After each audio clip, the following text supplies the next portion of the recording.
When people say the mind, the idea that, oh, there's a mind, a single mind, I go, well, that's the first mistake. There are two minds. We mentioned conscious and subconscious. But we also have to mention this. They each have a different function, and they, most importantly, they learn in different ways.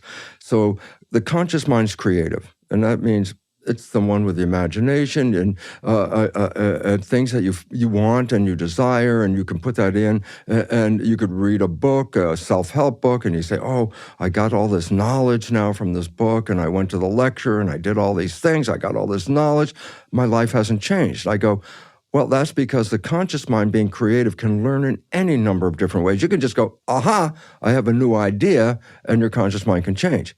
The subconscious mind, by definition, is the habit mind. And I go, significance.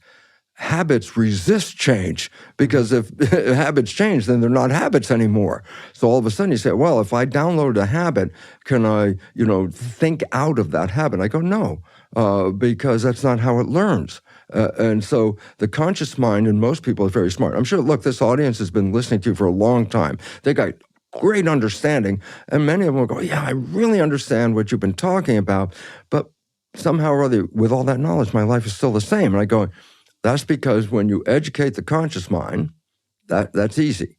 But that process does not create a habit.